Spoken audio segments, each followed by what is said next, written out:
नमस्कार साथियों, मैं डॉक्टर अर्चना शर्मा, सहायक प्राध्यापक गणित विभाग, शासकीय नेहरू महाविद्यालय अशोकनगर से इस पाठ्यक्रम में आपका स्वागत करती हूँ। यह पाठ्यक्रम परिणाम आधारित शिक्षा के अनुसार प्रश्न पत्र निर्माण पर आधारित है।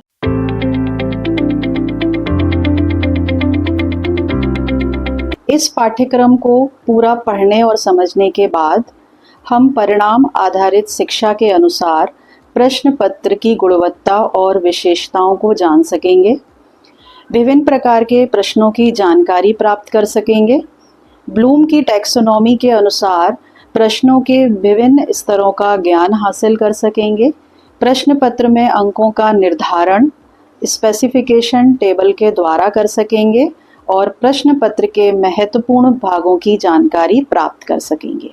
इस पाठ्यक्रम का मुख्य उद्देश्य परिणाम आधारित शिक्षा प्रणाली में प्रश्न पत्र का महत्वपूर्ण स्थान है, क्योंकि यह छात्रों के अधिगम परिणामों की प्राप्ति के स्तर का आकलन करने का मुख्य उपकरण है। इस पाठ्यक्रम का मुख्य उद्देश्य प्रतिभागियों को परिणाम आधारित शिक्षा के सिद्धांतों और कार्यप्रणालियों से परिचित कराना है, ताकि वे प्रभावी ढंग से आउटकम बेस्ड एजुकेशन के अनुरूप प्रश्न पत्रों का निर्माण कर सकें। इस पाठ्यक्रम में कुल 7 मॉड्यूल शामिल किए गए हैं, जिसमें पहला मॉड्यूल है परिणाम आधारित शिक्षा के अनुसार प्रश्न पत्र की गुणवत्ता और विशेषताओं को जानना। दूसरा प्रश्नों के प्रकार से संबंधित है। तीसरे मॉड्यूल में हम ब्लूम की टैक्सोनॉमी के अनुसार प्रश्नों के स्तर पर चर्चा करेंगे। विशिष्टता तालिका के द्वारा प्रश्न पत्र में अंकों का निर्धारण करना सीखेंगे।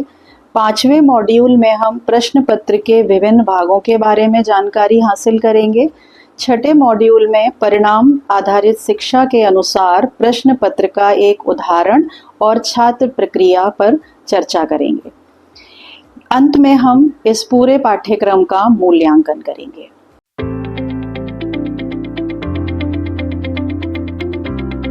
इस पाठ्यक्रम का पहला मॉड्यूल है परिणाम आधारित शिक्षा के अनुसार प्रश्न पत्र की गुणवत्ता एवं विशेषताएं जानना। प्रश्न पत्र की गुणवत्ता निम्नलिखित कमियों को दूर करके बढ़ाई जा सकती है। उन कमियों में पहली कमी है सामग्री का अपर्याप्त कवरेज। इसको हम इस प्रकार से समझ सकते हैं, यदि किसी परीक्षा का प्रश्न पत्र पाठ्यक्रम की सभी महत्वपूर्ण सामग्री को कवर नहीं करता है, तो विद्यार्थियों का सही मूल्यांकन नहीं हो पाएगा। कुछ विद्यार्थियों को उन क्षेत्रों में लाभ मिल सकता है जिन्होंने परीक्षा को अधिक महत्व दिया, जबकि अन्य महत्वपूर्ण क्षेत्रों में ज्ञान रखने वाले विद्यार्थियों को नुकसान हो सकता है। यह परीक्षा की वैधता और विश्वसनीयता को प्रभावित करता है। उदाहरण के लिए, जैसे किसी पाठ्यक्रम में यदि कुल 5 इकाई हैं और हर इकाई में से 2-2 प्रश्नों को शामिल किया गया है तथा नोट में लिखा गया है कि कोई 5 प्रश्न हल कीजिए, प्रत्येक प्रश्न समान अंक का है। इस स्थिति में विद्यार्थी सिर्फ 3 इकाई को पढ़कर के 100% अंक प्राप्त कर सकता है। बाकी 2 इकाई का ज्ञान उसे लेने की आवश्यकता नहीं होती है। इस स्थिति में पूरा पाठ्यक्रम पढ़ने का उद्देश्य पूरा नहीं होता है। तो हमें सामग्री का अपर्याप्त कवरेज कमी को प्रश्न पत्र में हटाना चाहिए। इसके साथ ही अगली कमी जो सामान्यतः देखी गई है, वो है निम्न स्तर की क्षमताओं के परीक्षण पर जोर देना। अधिकांश प्रश्न पत्रों में सिर्फ 3 तरीके के प्रश्न रहते हैं, जैसे परिभाषाएं लिखिए, तथ्यों को सूचीबद्ध करिए, सही उत्तर का चयन करिए। तो ये सभी निम्न स्तर के प्रश्न हैं। इनसे निम्न स्तर की क्षमताओं का परीक्षण होता है। छात्र की मध्यम स्तर की क्षमताएं और उच्चतम स्तर की क्षमताओं का परीक्षण नहीं हो पाता है। तो हमें निम्न स्तर के साथ अन्य स्तर के प्रश्नों को भी प्रश्न पत्र में शामिल करना चाहिए। इसी के साथ जो अगली कमी देखी गई है, वो है प्रश्नों का गलत निर्माण। प्रश्नों का गलत निर्माण कई तरीकों से किया जाता है, जैसे अस्पष्टता। इसके लिए एक उदाहरण हम देख सकते हैं। पर्यावरण को बचाने के लिए क्या किया जाता है, ये एक प्रश्न है। ये बहुत व्यापक प्रश्न है और कई संभावित उत्तर इसके होते हैं, जिससे विद्यार्थी अनिश्चित हो सकते हैं कि किस पहलू पर ध्यान केंद्रित करना चाहिए। तो कोशिश करना चाहिए कि हम जो प्रश्न का निर्माण कर रहे हैं उसमें ध्यान केंद्रित करने वाले बिंदु भी शामिल किए जाने चाहिए। इसके अलावा प्रश्न पत्रों में त्रुटिपूर्ण जानकारी होती है, जैसे कोई प्रश्न गलत टाइप कर दिया गया है। इसी के साथ एक और गलती होती है जिसमें हम अनुचित शब्दावली ले सकते हैं। कभी कभी विद्यार्थियों का स्तर इतना कम होता है कि उनको बहुत उच्च स्तर की जटिल वैज्ञानिक शब्दों का इस्तेमाल करके प्रश्नों को बना दिया जाता है, तो इन अनुचित शब्दावली से भी बचना चाहिए। इसी के साथ दोहरे नकारात्मक प्रश्नों से भी बचना चाहिए। उदाहरण के लिए, क्या यह सत्य नहीं कि सभी पक्षी उड़ नहीं सकते? इसमें 2 बार नहीं का उपयोग किया गया है, तो इस प्रकार के प्रश्नों को भी प्रश्न पत्र में समाहित नहीं होना चाहिए। एक और गलती जो हम करते हैं वो है एक से अधिक प्रश्न एक साथ एक ही प्रश्न में पूछ लिए जाते हैं। उदाहरण के लिए, इस घटना के कारण और परिणाम क्या थे और क्या आप मानते हैं कि सरकार ने इसे ठीक से संभाला? इस प्रश्न में 3 बातें पूछी गई हैं: घटना का कारण, उसका परिणाम और सरकार को सही से संभालने के विचार। तो इस तरीके के प्रश्नों को भी प्रश्न पत्र में शामिल नहीं किया जाना चाहिए। प्रश्नों की पुनरावृत्ति भी प्रश्न पत्र पर एक नकारात्मक प्रभाव डालती है, इसको भी प्रश्न पत्र में शामिल नहीं होना चाहिए।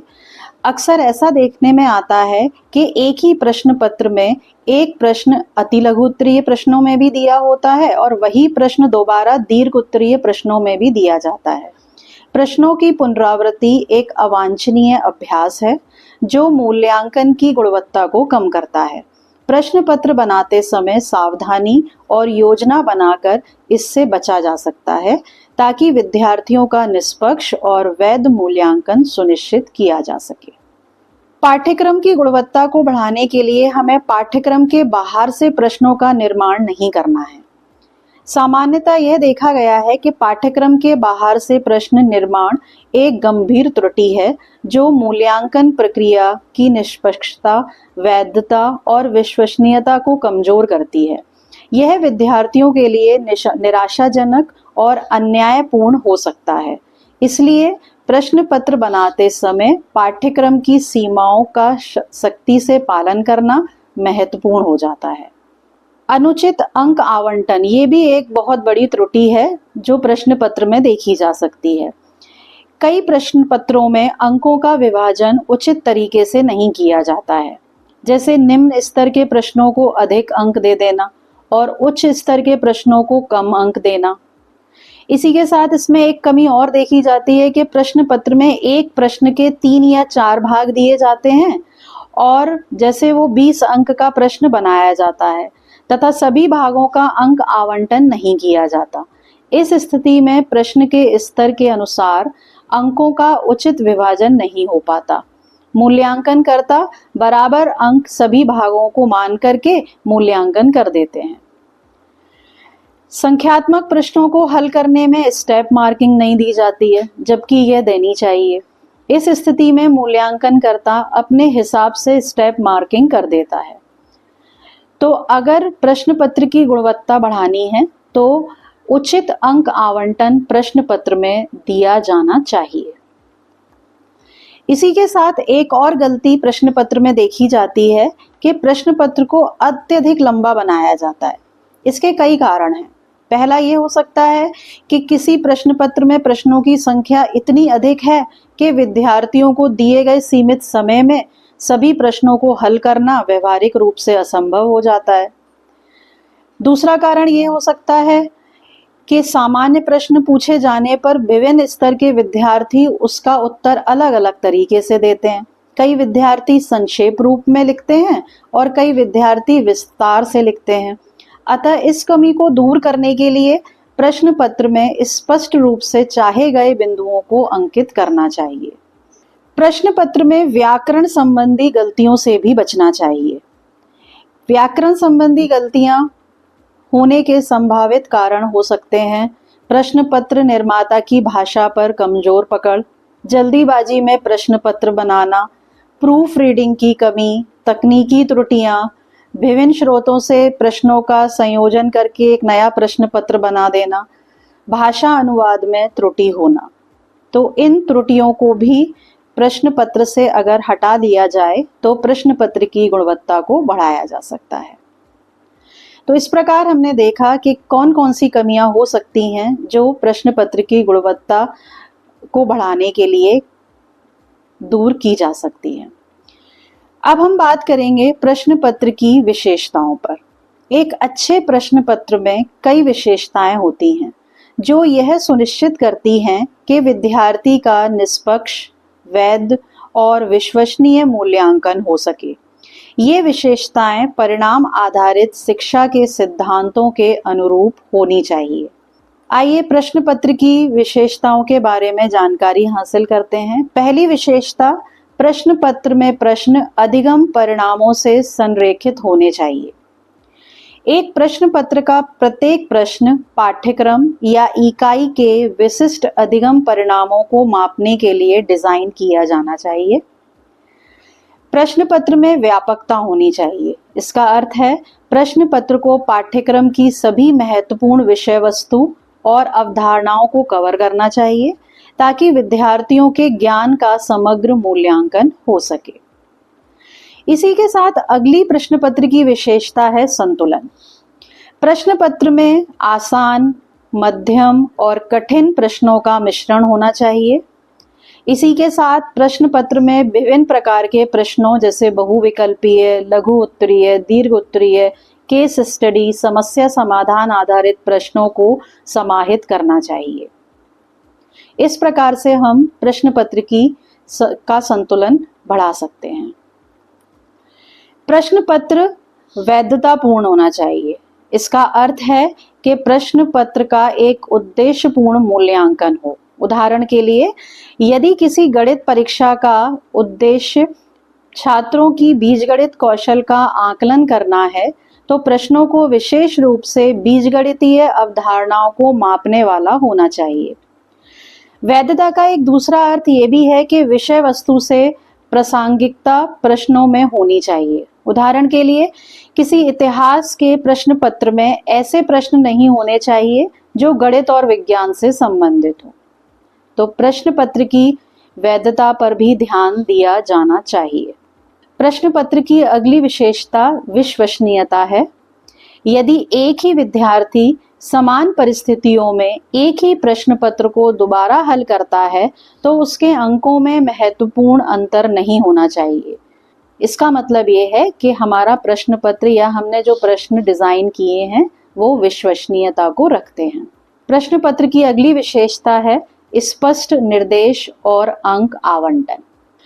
इस प्रकार हम भाषा की स्पष्टता और सटीकता को बढ़ा करके प्रश्न पत्र की विशेषता को बढ़ा सकते हैं। प्रश्न पत्र समयबाध्यतापूर्ण होना चाहिए। प्रश्न पत्र आकर्षक और सुव्यवस्थित प्रारूप लिए होना चाहिए। तो इन विशेषताओं को समाहित कर हम प्रश्न पत्र की विशेषताओं को बढ़ा सकते हैं। इस मॉड्यूल को पढ़ने के बाद हमने सीखा कि प्रश्न पत्र में सामान्य गलतियां जैसे सामग्री का अपर्याप्त कवरेज, निम्न स्तर की क्षमताओं पर अत्यधिक जोर देना, प्रश्नों का गलत निर्माण करना, प्रश्नों की पुनरावृत्ति, पाठ्यक्रम के बाहर से प्रश्नों को पूछना, व्याकरण संबंधी गलतियां, अगर हम इन गलतियों को दूर करके कर सकते हैं तो एक प्रश्न पत्र की गुणवत्ता को बढ़ाया जा सकता है। इसी के साथ हमने सीखा कि प्रश्न पत्र अधिगम परिणामों से संरेखित होना चाहिए, वैधतापूर्ण एवं विश्वसनीयता आदि विशेषताओं को समाहित करने वाला होना चाहिए। आशा है आपको ये मॉड्यूल समझ में आया होगा। धन्यवाद।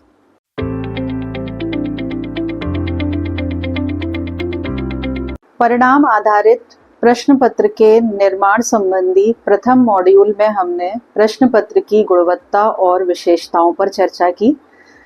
द्वितीय मॉड्यूल में हम प्रश्नों के प्रकार के बारे में जानेंगे। सामान्यतः प्रश्न दो प्रकार के होते हैं। पहला, चयन प्रकार के प्रश्न।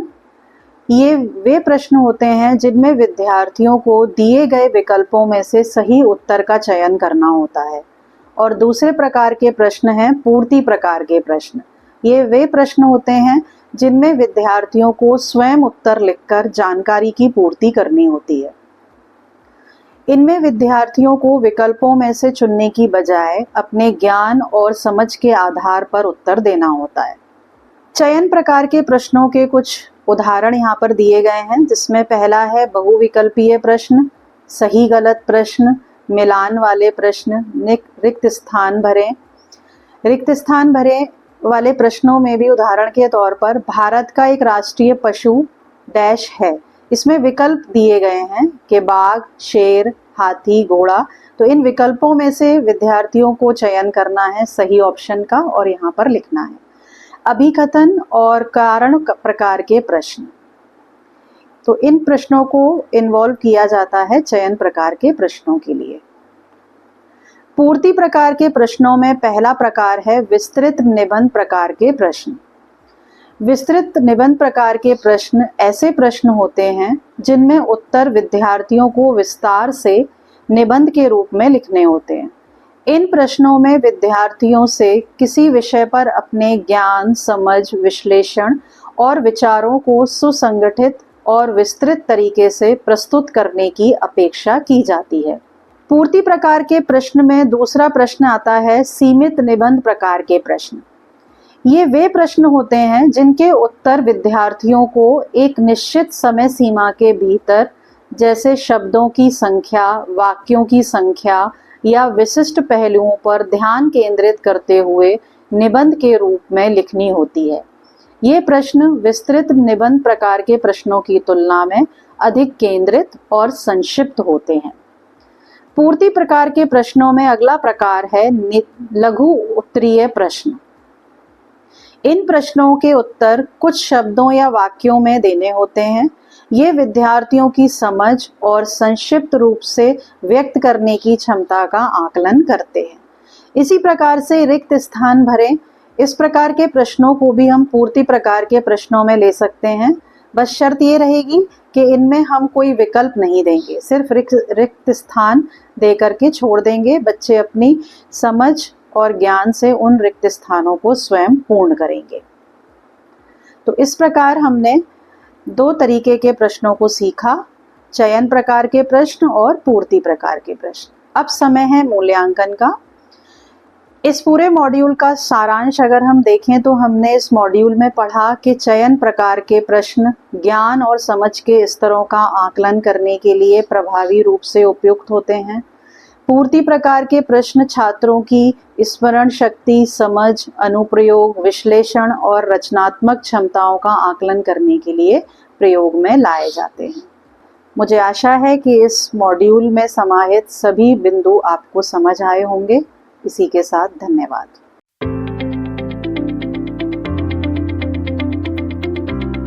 परिणाम आधारित प्रश्न पत्र निर्माण के पाठ्यक्रम में प्रश्न पत्र की गुणवत्ता और विशेषताएं और प्रश्नों के प्रकार के बाद तीसरा मॉड्यूल ब्लूम की टैक्सोनॉमी के अनुसार प्रश्नों के स्तर से संबंधित है।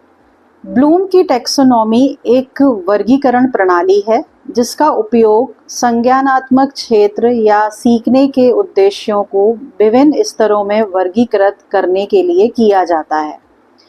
यह शिक्षकों को ऐसे प्रश्न पत्र बनाने में मदद करता है जो छात्रों की संज्ञानात्मक क्षमताओं के विभिन्न स्तरों का आकलन करते हैं। ब्लूम की टैक्सोनॉमी में संज्ञानात्मक प्रक्रियाओं के मुख्य 6 स्तर हैं और प्रत्येक स्तर के लिए अलग अलग प्रकार के प्रश्न प्रयोग में लाए जाते हैं। इन 6 स्तरों में पहला स्तर है ज्ञान या स्मरण स्तर। यह स्तर सूचनाओं और तथ्यों को याद करने की क्षमता पर केंद्रित होता है और इस स्तर में शामिल होने वाले प्रश्नों में क्रिया शब्द होते हैं, जैसे परिभाषित करें या अर्थ बताएं, तथ्यों को सूचीबद्ध करें, पहचान करना, इंगित करना, याद करना या पुनः प्रस्तुत करना, मिलान करना आदि। दूसरा स्तर है समझ या अवबोध। यह स्तर सूचनाओं को समझना और उसका अर्थ निकालने पर केंद्रित होता है और इस स्तर के प्रश्नों में उपयुक्त होने वाले क्रिया शब्द होते हैं जैसे व्याख्या करना या अपने शब्दों में समझाना, सारांशित करना या संक्षिप्त विवरण देना, अनुवाद करना या एक उदाहरण प्रस्तुत करना या दूसरे शब्दों में व्यक्त करना, तुलना करना, बीच अंतर बताना। इस तरीके के क्रिया शब्दों का उपयोग समझ या अवबोध स्तर के प्रश्नों में किया जाता है।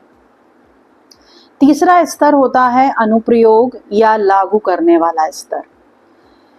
यह स्तर सीखी गई जानकारी को नई और विशिष्ट स्थितियों में उपयोग करने पर केंद्रित होता है और इस प्रकार के प्रश्नों में क्रिया शब्द हल करना या समस्या का समाधान करना शामिल होते हैं, उपयोग करना या लागू करना, प्रदर्शन करना या करके दिखाना, निर्माण करना या बनाना, क्रियान्वित करना या लागू करना जैसे क्रिया शब्दों का उपयोग यहाँ पर किया जाता है। चौथा स्तर है विश्लेषण करना। यह स्तर सूचना को छोटे भागों में तोड़ने और उनके बीच संबंधों को समझाने पर केंद्रित होता है। इस प्रकार के स्तर में प्रश्नों में विश्लेषण करना या विभाजन करना, तुलना करना या संबंध स्थापित करना, भेद करना या अलग करना, पहचानना या निहितार्थों को पहचानना, निष्कर्ष निकालना या अनुमान लगाना जैसे क्रिया शब्द प्रयोग किए जाते हैं। अगला स्तर है संश्लेषण। इस स्तर में विभिन्न भागों को एक साथ जोड़कर एक नया संपूर्ण बनाया जाता है। इस प्रकार के प्रश्नों में निर्माण करना या निर्माण करें, डिजाइन करना या योजना बनाएं, विकसित करना या विस्तृत करें, प्रस्तावित करना या समाधान सुझाएं, रचना करना या संश्लेषण करना आदि क्रिया शब्द शामिल होते हैं। छठा स्तर है मूल्यांकन या सृजन। इस स्तर में मानदंडों के आधार पर सूचना या विचारों के मूल्यों का आकलन किया जाता है और इस स्तर के लिए प्रश्नों में निम्नलिखित क्रिया शब्दों का उपयोग होता है जैसे मूल्यांकन करना या आकलन करना, आलोचना करना या गुण और दोषों पर चर्चा करना, औचित्य ठहराना या तर्क प्रस्तुत करना, तुलना और मूल्यांकन करना, निर्णय लेना या राय व्यक्त करना। तो इस तरीके के क्रिया शब्दों का उपयोग कर हम छठवें या मूल्यांकन सृजन स्तर के प्रश्नों का निर्माण कर सकते हैं। अब इन विभिन्न स्तरों से संबंधित प्रश्नों पर प्रकाश डालते हैं। उदाहरण के लिए मान लीजिए इतिहास का प्रश्न पत्र का निर्माण करना है तो उसमें स्मरण स्तर, समझ स्तर और अनुप्रयोग स्तर के प्रश्न किस प्रकार के होंगे उनको हम यहाँ देख सकते हैं। पहला प्रश्न है मुगल साम्राज्य के संस्थापक कौन थे? यह प्रश्न स्मरण स्तर से संबंधित है। दूसरा प्रश्न है मुगल शासन के दौरान कला और वास्तुकला में हुए विकास को अपने शब्दों में समझाएं। यह समझ स्तर के प्रश्न हैं। प्रश्न लिखा गया है यदि आप एक पत्रकार होते और 1947 में भारत के विभाजन को कवर कर रहे होते तो आप अपनी रिपोर्ट में किन मुख्य बिंदुओं पर ध्यान केंद्रित करते? तो इस प्रकार के प्रश्न अनुप्रयोग या लागू करना स्तर में शामिल होते हैं। तो इस प्रकार से हम हर स्तर का प्रश्न का निर्माण अपने प्रश्न पत्र में कर सकते हैं। इस मॉड्यूल में हमने सीखा कि परिणाम आधारित शिक्षा में ब्लूम की टैक्सोनॉमी अधिगम परिणामों के अनुरूप मूल्यांकन उपकरण बनाने के लिए एक महत्वपूर्ण आधार प्रदान करती है। एक संतुलित प्रश्न पत्र में प्रत्येक स्तर के प्रश्न शामिल होने चाहिए ताकि छात्रों को सीखने की गहराई और व्यापकता का सही मूल्यांकन किया जा सके। धन्यवाद।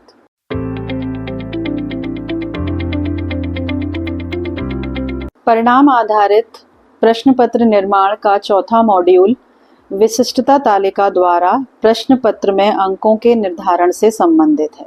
इस मॉड्यूल में हम अंकों का निर्धारण करना सीखेंगे। अंकों का निर्धारण करने के लिए हमारे सामने एक टेबल प्रदर्शित हो रही है।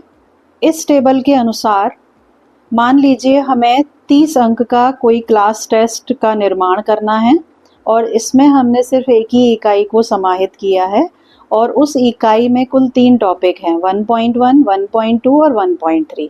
टॉपिक 1.1 को 7 घंटे अलॉट किए गए हैं, टॉपिक 1.2 को 4 घंटे और 1.3 को भी 4 घंटे दिए गए हैं। तो पूरी इकाई कुल 15 घंटों में पूर्ण की गई है।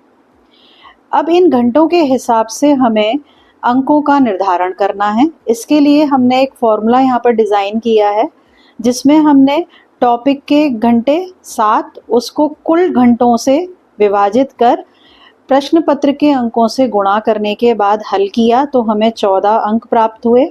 इसी प्रकार से हमने टॉपिक 1.2 के लिए 4 घंटे हमें दिए गए थे, कुल घंटे पूरी इकाई के 15 थे और कुल अंक प्रश्न पत्र के लिए 30 निर्धारित हैं। तो इसका गुणा करने के बाद हल किया तो हमें 8 अंक प्राप्त हुए। इसी प्रकार से हम टॉपिक 1.3 के कुल अंक 8 यहाँ पर देख सकते हैं। टॉपिक 1.1 को 14 अंक देने हैं, टॉपिक 1.2 को 8 और 1.3 को भी 8 अंक देने हैं। इन अंकों को हम अपने हिसाब से परिवर्तित भी कर सकते हैं। यदि हमें लगता है कि 1.1 टॉपिक के लिए 14 अंक ज़्यादा हैं तो इसमें हम कम करके इसको 12 अंकों का बना सकते हैं और 2 अंक हम टॉपिक 1.2 को बढ़ा करके 10 में परिवर्तित कर सकते हैं। इसी प्रकार से टॉपिक 1.3 कुल अंक 8 हैं और इनको भी अंतिम निर्धारण करने के बाद 8 अंकों में परिवर्तित कर सकते हैं। तो इस प्रकार हम देख सकते हैं हर टॉपिक के लिए अंक का विभाजन हमने किया। पहले टॉपिक के लिए हमने 12 अंक निर्धारित किए, दूसरे के लिए 10 और तीसरे के लिए 8। अब इन अंकों के हिसाब से हमको प्रश्नों के स्तरों का निर्माण करना है। तो यहाँ पर हम 3 मेन स्तर ले रहे हैं प्रश्नों के। पहला स्तर है स्मरण स्तर, दूसरा है समझ का स्तर और तीसरा है अनुप्रयोगात्मक स्तर। तो टॉपिक 1 में हमने स्मरण स्तर के 2 अंकों के प्रश्न लिए। अब हो सकता है कि ये एक एक अंक के हों या पूरा एक प्रश्न 2 अंक का बना दिया जाए। दूसरा स्तर है समझ का स्तर, इसको हमने 4 अंक दिए और तीसरे स्तर को हमने 6 अंक दिए। तो कहने का मतलब है कि टॉपिक 1.1 जिसको हमने 12 अंक निर्धारित किए थे, इसमें स्मरण स्तर के प्रश्न 2 अंकों के रहेंगे, समझ स्तर के प्रश्न 4 अंकों के रहेंगे और अनुप्रयोगात्मक स्तर के प्रश्न 6 अंक का रहेगा। इसी प्रकार से हम देख सकते हैं टॉपिक 1.2 को हमने 10 अंक निर्धारित किए थे। अब ये ज़रूरी नहीं है कि हर टॉपिक में तीनों स्तर के प्रश्न हों। हो सकता है कि स्मरण स्तर का प्रश्न टॉपिक 1.2 से ना मिले तो उसको हम खाली छोड़ सकते हैं। इसमें हम समझ स्तर के प्रश्नों को ले सकते हैं जिसमें हमने 3 अंक निर्धारित किए हैं और अनुप्रयोगात्मक स्तर का प्रश्न ले सकते हैं जिसको हमने 10 अंक दिए हैं। तो इस प्रकार से हर स्तर के लिए हम इन दिए गए टॉपिक के अंकों को विभाजित कर सकते हैं। इस पूरे मॉड्यूल को पढ़ने के बाद हमने जाना कि विशिष्टता तालिका एक योजना है जो यह सुनिश्चित करती है कि प्रश्न पत्र पाठ्यक्रम के उद्देश्यों और सीखने के परिणामों के अनुरूप होना चाहिए। इसी के साथ हमने सीखा कि यह छात्रों के ज्ञान, समझ और कौशल का व्यापक मूल्यांकन करने के लिए एक ढांचा प्रदान करती है और परिणाम आधारित शिक्षा को एक प्रभावी शिक्षा बनाती है। धन्यवाद।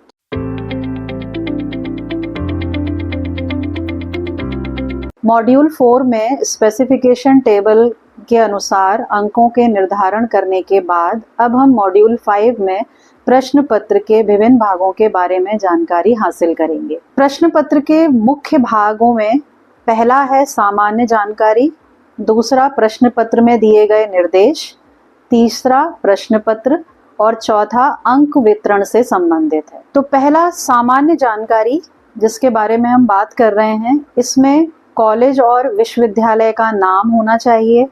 सामान्य जानकारी में शाखा, वर्ष, सेमेस्टर, पाठ्यक्रम, पाठ्यक्रम कोड, परीक्षा की अवधि, कुल अंक समाहित होने चाहिए। प्रश्न पत्र में निर्देश ये स्पष्ट होने चाहिए, संक्षिप्त होने चाहिए, पूर्ण होने चाहिए, सुगठित होने चाहिए, सुपाठ्य होने चाहिए, क्रमबद्ध होने चाहिए और छात्र केंद्रित भाषा से संबंधित होने चाहिए। तीसरा भाग है प्रश्न। प्रश्न पत्र का निर्माण प्रासंगिक होना चाहिए, रिलेवेंट होना चाहिए कहने का मतलब यह है कि पाठ्यक्रम से संबंधित प्रश्नों को ही प्रश्न पत्र में शामिल किया जाना चाहिए। प्रश्नों को महत्वपूर्ण परिणाम मापने वाला होना चाहिए। प्रश्न उचित क्रम में व्यवस्थित होने चाहिए। व्याकरण की दृष्टि से प्रश्न सही लिखे होने चाहिए। और चौथा है अंक वितरण। अंक वितरण की निम्नलिखित विशेषताएं होनी चाहिए, जैसे प्रत्येक प्रश्न के लिए अंकों का उचित आवंटन होना चाहिए। भाग और उपभागों के लिए अंकों का वितरण दिया जाना चाहिए। उच्च क्षमता स्तर के प्रश्नों को अधिक अंक आवंटित किए जाने चाहिए। कठिन प्रश्नों को अधिक अंक दिए जाने चाहिए। विशिष्टता तालिका या स्पेसिफिकेशन टेबल प्रदान की जानी चाहिए। तो इस प्रकार हम प्रश्न पत्र के इन 4 भागों को शामिल कर प्रश्न पत्र की गुणवत्ता को बढ़ा सकते हैं। इस मॉड्यूल में हमने सीखा कि एक प्रश्न पत्र आमतौर पर छात्रों के मूल्यांकन को सुगम बनाने और परीक्षा को सुव्यवस्थित ढंग से संचालित करने के लिए विभिन्न भागों में विभाजित किया जाता है। इन भागों का निर्धारण परीक्षा के प्रकार, विषय, अंकों का वितरण और निर्देशों की आवश्यकता के अनुसार किया जाता है। धन्यवाद।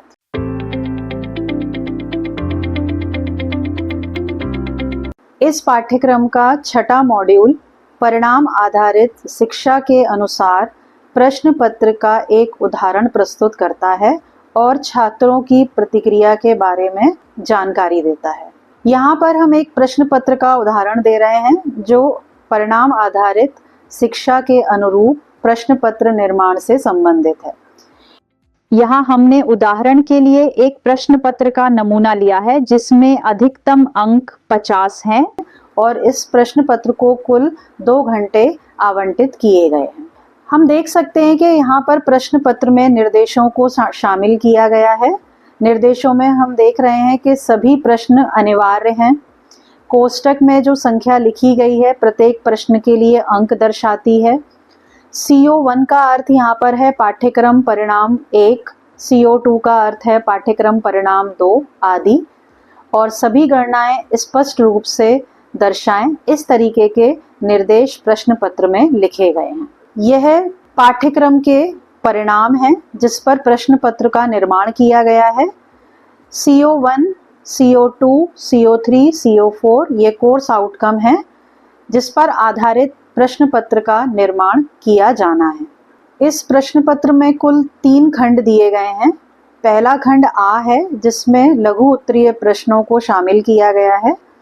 इसमें विद्यार्थियों को कुल 5 प्रश्न हल करने हैं और प्रत्येक प्रश्न 2 अंकों का दिया गया है। तो जैसा कि हम देख सकते हैं कि गणित का प्रश्न है और पहला प्रश्न लिखा गया है, यदि sin A बराबर 53 तो cos B और tan A का मान ज्ञात करिए। इस प्रश्न में कोर्स आउटकम 1 का परीक्षण हो रहा है और लागू करने वाले स्तर का प्रश्न यहाँ पर लिखा गया है और इसको 2 अंक दिए गए हैं। इसी प्रकार से दूसरा प्रश्न, द्विघात समीकरण के मूलों की प्रकृति ज्ञात कीजिए। ये कोर्स आउटकम 2 से संरेखित है और यह प्रश्न विश्लेषण प्रकार का है और इसको भी 2 अंक दिए गए हैं। इसी प्रकार से हम देख सकते हैं तीसरा प्रश्न, एक समांतर श्रेणी का पहला पद और सर्वांतर हमें दिया है और इस श्रेणी के पहले पद हमें बताने हैं। तो ये प्रश्न कोर्स आउटकम 3 से अलाइन किया गया है और इस प्रश्न में समझने के स्तर का आकलन किया गया है और इसको भी 2 अंक आवंटित किए गए हैं। चौथे प्रश्न में हम देख सकते हैं कि रैखिक समीकरण को हल करना है इसमें और उसके 2 हल ज्ञात करने हैं। तो ये कोर्स आउटकम 4 से संबंधित है और इसमें समझने के स्तर वाले प्रश्न को लिया गया है और इसको भी 2 अंक दिए गए हैं। पांचवा प्रश्न सिद्ध करने का है। इसमें विद्यार्थियों को सिद्ध करना होगा और ये प्रश्न कोर्स आउटकम 1 से संबंधित है और समझने के स्तर का प्रश्न है और इसको भी 2 अंक आवंटित किए गए हैं। तो इस प्रकार से लघु उत्तरीय प्रश्नों में कोर्स आउटकम से संबंधित प्रश्नों का निर्माण किया गया है और विद्यार्थियों की समझ और ज्ञान के आकलन से संबंधित सभी स्तर के प्रश्नों को शामिल किया गया है। खंड बा दीर्घ उत्तरीय प्रश्न से संबंधित है। दीर्घ उत्तरीय प्रश्न टोटल 8 हैं और प्रत्येक प्रश्न 4 अंक का दिया गया है। इसमें भी हम देख सकते हैं कि सभी प्रश्न कोर्स आउटकम से संबंधित हैं और प्रश्नों के प्रत्येक स्तर को शामिल किया गया है और हर प्रश्न के आगे अंक आवंटन लिखा गया है। जैसे प्रश्न 1 है, प्रश्न 1 में एक मीनार है, उससे दूर स्थित एक शिखर का उन्नयन कोण दिया है, तो मीनार की ऊंचाई ज्ञात करनी है। ये कोर्स आउटकम 1 से संबंधित है और लागू करने वाले स्तर का प्रश्न है और इसको 4 अंक यहाँ पर दिए गए हैं। इसी प्रकार से हम दूसरा प्रश्न देख सकते हैं, कोर्स आउटकम 1 से संबंधित है, सिद्ध करने वाले स्तर का प्रश्न है और अंक आवंटन 4 यहाँ पर दिखाया गया है। तो इस प्रकार से हम कुल 8 प्रश्नों का निर्माण कोर्स आउटकम और प्रश्नों के विभिन्न स्तरों को लेकर के कर सकते हैं। इसमें अंत में आखिरी खंड में विस्तृत उत्तरीय प्रश्न दिया है जिसको अंक 8 आवंटित हैं और ये कोर्स आउटकम 2 से संबंधित है और निर्माण करने और लागू करने वाले स्तर के प्रश्न को यहाँ पर शामिल किया गया है। इस प्रश्न में विद्यार्थी द्विघात समीकरण बनाएगा, यानी कि निर्माण करने वाला स्तर हो गया, और फिर उसे हल करेगा। जो भी ज्ञान और समझ उसने सीखा है उसको वो लागू कर इस द्विघात समीकरण को हल करेगा। तो इस प्रकार से हम प्रश्न पत्र में हर प्रकार के स्तर के प्रश्न को शामिल कर सकते हैं और उसको कोर्स आउटकम से भी अलाइन कर सकते हैं। यहाँ पर हम देख सकते हैं कि हर लेवल के प्रश्न को अलग अलग अंक दिए गए हैं। जैसे समझने के स्तर के प्रश्नों को 10 अंक दिए गए हैं प्रश्न पत्र में, लागू करने वाले स्तर को 20 अंक, विश्लेषण वाले को 6 अंक, निर्माण करने वाले प्रश्नों को 4 अंक और सिद्ध करने वाले प्रश्न 2 अंकों के लिए गए हैं।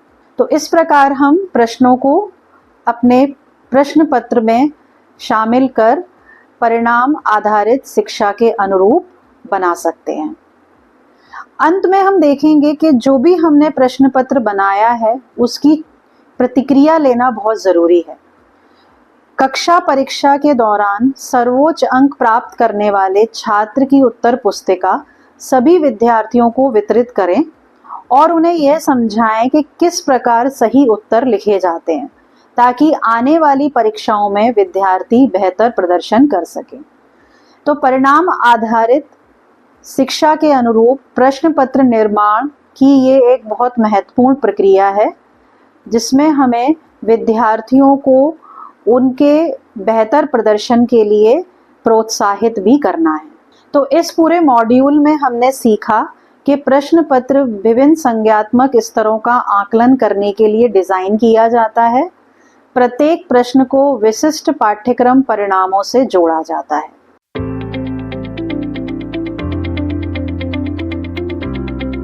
परिणाम आधारित शिक्षा के अनुसार प्रश्न पत्र निर्माण के इस पाठ्यक्रम के निष्कर्ष के बारे में जानते हैं।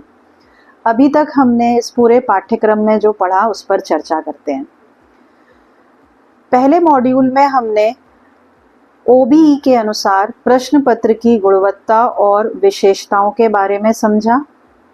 दूसरे मॉड्यूल में हमने प्रश्नों के प्रकार, चयन प्रकार के प्रश्न तथा पूर्ति प्रकार के प्रश्नों के बारे में सीखा।